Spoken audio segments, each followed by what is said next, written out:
Imaginez faire tourner une balle au bout d'une ficelle. Vous sentez la tension qui tire vers l'intérieur? Cette tension empêche la balle de s'échapper. La Terre fonctionne de la même manière. Elle se déplace assez vite pour ne pas tomber dans le Soleil, mais pas assez vite pour s'en échapper.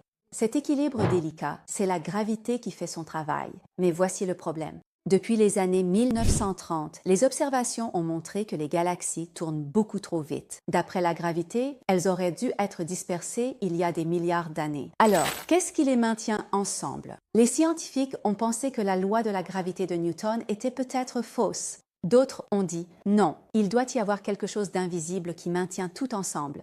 C'est là qu'intervient la matière noire, un type de matière mystérieux, invisible mais doté d'une masse qui ne se manifeste que par ses effets gravitationnels. Appliquons cela à notre jeune univers.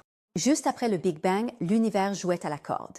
La gravité rassemblait la matière, mais l'univers s'étendait rapidement. Au cours des 500 000 premières années, la matière a essayé de former des galaxies, mais l'expansion résistait sans cesse. Pour gagner ce combat, la matière ordinaire ne suffisait pas. L'univers avait besoin de 6 fois plus de gravité que ce que la matière visible pouvait offrir. Sans cette force d'attraction supplémentaire, pas de galaxies, pas d'étoiles, pas de planètes, même pas nous. Alors, d'où venait cette matière noire ou cette force gravitationnelle supplémentaire? Modifier les lois de Newton ne suffit pas.